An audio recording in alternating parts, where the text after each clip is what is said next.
Dada Salma, karibu. Asante madam. Umetokea wapi? Umetusikia wapi? Nimetokea mkoa wa Tanga, wilaya ya Lushoto. Nimewasikia kwenye mtandaoni huko. Nilikuwa napita na peruzi. Nikakuona. Okay, nini kikakuvutia? Kwanza nilipokuona, nikazani wewe ni mkombozi wa dada wote. Kwa nini? Kwa hapo Tanzania kusikia kwanza kazi za ndani kuanzia 100,000. Kwanza nilipoanza tu kusikia kuanzia 100,000, nikaanza kuangalia. Hiyo ni kuanzia, sio mwisho. Hiyo ndio ya ndogo ya mwisho. 100,000 hadi 500,000. Kasema kwanza nikashangaa kidogo, nikasema nilikuwa wapi siku zote hizo?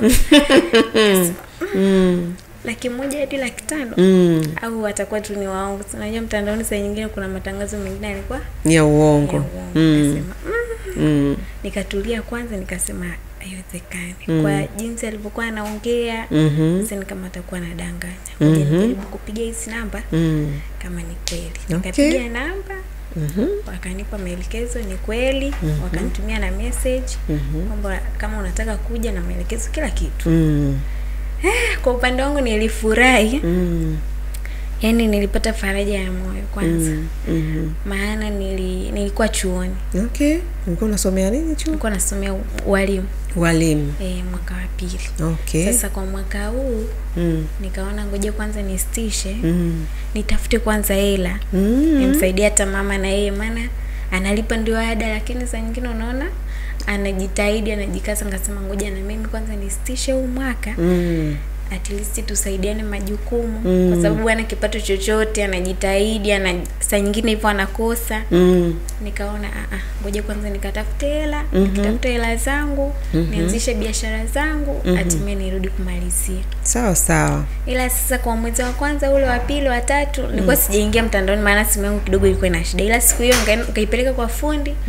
Maana mwezi wa kwanza, wa pili, wa tatu kuna rafiki yangu alinitafutia kazi hapo nyumbani kwao da. Okay. Kwa mwezi ilikuwa ni 60,000, kwa sababu tu hasa 60,000 nikiangalia bado padogo. Kazi za nyumbani 60,000 ndogo. Nikaona bado ni ndogo. Sasa siku hiyo napita huko mtandaoni nilipokuona ukuamini nilivyosikia kuanzia 100,000 kwenda juu. Basi nikasema hapa hamna haja ya kuogopa. Cha muhimu ni kumwambia bosi. Kama ataweza kuongeza nitaendelea kukaa. Kama atashindwa ngoja nipambanie fursa ili niweze kufikisha ndoto zangu au niweze kufikisha malengo yangu. Basi bila kuogopa nikamwambia bosi, mimi nimepata kazi, nimesikia kazi sehemu nyingine, mshahara ni 1 2 3. Kwa hiyo kama unaweza kuongeza hapo, mimi nitaendelea kubaki. Ila kama hapana, inabidi nichangamkie fursa ndio hiyo imetoka kabisa. Bosi akaniambia kwa mimi hapa ila ndio hiyo. Labda hata nikiongeza ni kidogo. Ila kwa hapo ukweli kwa uwezo wangu mimi siwezi. Okay. Basi tukaagana vizuri pale. Akaniambia haya, tunakuombea. Wow. Ndio nikarudi nyumbani nikamuelezea mama. Nikafuata maelekezo, nikaja hapa. Okay. Ila kwa upande wangu binafsi yani nilifurahi kama niliona yani malkia wa dada wote. Superwoman. Superwoman. Safi sana. Kwanza nimekupenda. Umeonyesha kujitambua ambacho ni kitu wadada wengi hawana. Wengi ni waoga. Wanadanganya wanapokuwa wanasikia fursa sehemu nyingine, na kuna sehemu alikuwa anafanya kazi anaongopa, nimefiwa, si nimefanywa nini, si nini. Of course mabosi wengine pia naelewa sio waelewa, lakini ninachokiamini na ninachotamani kuwajengea uwezo wa dada ni uwezo wa kujieleza, uwezo wa kujisimamia. Bosi wako na yeye akisikia fursa anaichangamkia. Sawa, hawa mabosi ambao mnakwenda kuwafanyia kazi au akina sisi, ukiona fursa kubwa zaidi unaichangamkia na hakuna ubaya. Kila mtu anatafuta mwisho wa siku maslahi yake. Kwa hiyo nimekupongeza kwa sababu kuna wadada wengi ni waoga sana bila kukatakata kona. Lakini kitu kingine nimependa kwamba ulikuwa unasoma na umeona mzazi wako ana struggle kukulipia fee ada. Ukajiongeza kwamba sasa kwa nini muache mzazi wangu anahangaika mpaka nije kumaliza, sio leo. Yaani mama atakuwa atoboi. Kwa hiyo ngoja nikafanye kazi. Elimu ipo, maarifa yapo. Umeona Yaani hicho ni kitu kingine kikubwa sana. Wadada wengi wanalazimisha saa nyingine mpaka kujiuza. Yaani huko watu wanakosoma vyuo kuna vitu vingi vya kipuuzi wanavifanya ambavyo vinahatarisha afya zao, kwa sababu unapoanza sasa kutumia mwili wako kwa ajili kusanye viada, hiyo ni riski kubwa. Unakuja kupata hiyo taaluma unayoitafuta umeshapata maradhi. Si unaelewa? Ya, kwa hiyo umefanya vizuri kwamba ngoja nisubirishe kusoma, nitakuja kusoma. Ngoja nikafanye kazi. Labda hata nianzishe biashara then nitasoma. Na kweli mimi mwenyewe sasa hivi ndio nasoma. Sasa hivi nasoma vitu vingi, kozi nyingi. Nasoma kwa sababu sasa hivi mimi tayari nina biashara. Biashara yangu inaenda, mimi huku nasoma. Kwa hiyo hivyo vitu ni vitu ambavyo vinatoa mafundisho kwa wadada wengi ambao kwa sasa na wao wana struggle. Wachache ambao unakuta wanasema nimestopisha masomo kwa sababu na struggle ada. Wale wanao struggle ada wanashindwa kustopisha, huwa wana opt kwenda kwenye shortcut, ambayo shortcut inawaumiza, inawafanya wanaishi kwenye stress kubwa, wana depression, hawana amani, hawana, unajua unapofanya kitu ambacho pia hakina heshima mbele ya jamii, yani kuna namna tu you're not happy. Na haya maisha sisi tumepewa tuishi kwa furaha regardless uko kwenye stage gani ya maisha.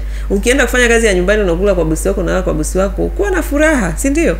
Neno la Mungu linasema tufurahi, yani ninasemaje ile neno la kufurahi katika Bwana, tena nasema furahi. Kwa hiyo haijalishi uko wapi, uko kwenye kazi ya nyumbani, uko wapi, uko, yani wewe furahi. Cha muhimu tu make sure kwamba haujitesi au kujiingiza kwenye njia ambazo actually zile ambazo Mungu anakataza. Kufanya kazi sio kutesa, kwa sababu aliyetoa kazi ni Mungu.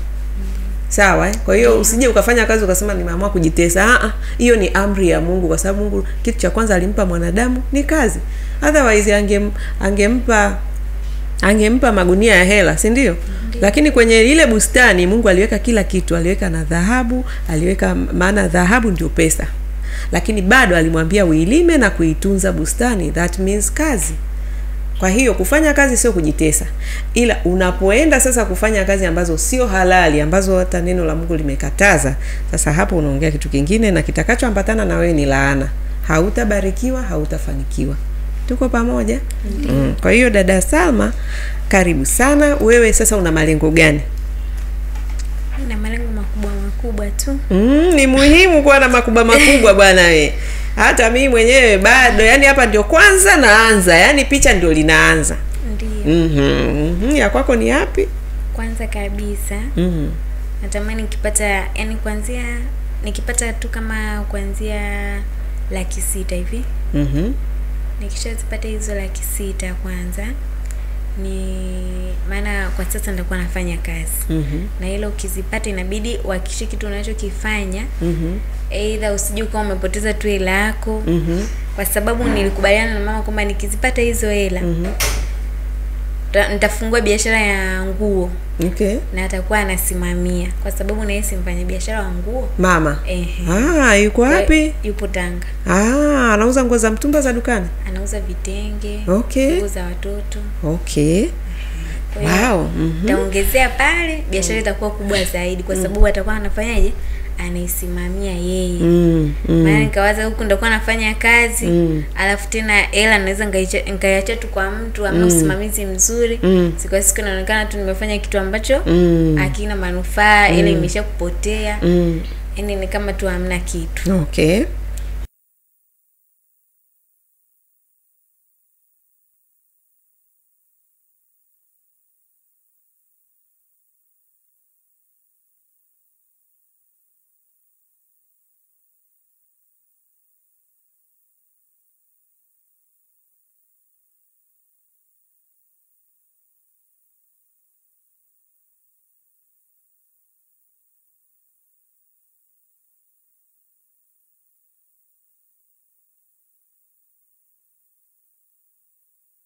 Hiyo kwanza kwenda kufuga ng'ombe mmoja au sijaelewa, au anaanza mmoja mpaka wanakuwa 100 na kuendelea kidogo. Lakini ila kukusanya kuku hiyo kukusanya kuku hiyo kama hiyo kama nimeielewa, alafu na walita da. Lakini kingine au hapo nikiona kwa ng'ombe inaweza kawa ya mwisho, ila hivi vidogo vidogo kwanza ambavyo vitaingiza hela kwa haraka. Umeona sasa kufungua banda la viazi naona ni vitu ambavyo vinaweza vikaingiza hela kwa haraka, alafu ukipata hela hizo ndio zitasaidia kufungua vitu vikubwa zaidi. Kwa mfano kama hiyo mradi wa ng'ombe ni mradi mkubwa sana huo. Ukiwa kama ulivyosema maono yako ni makubwa.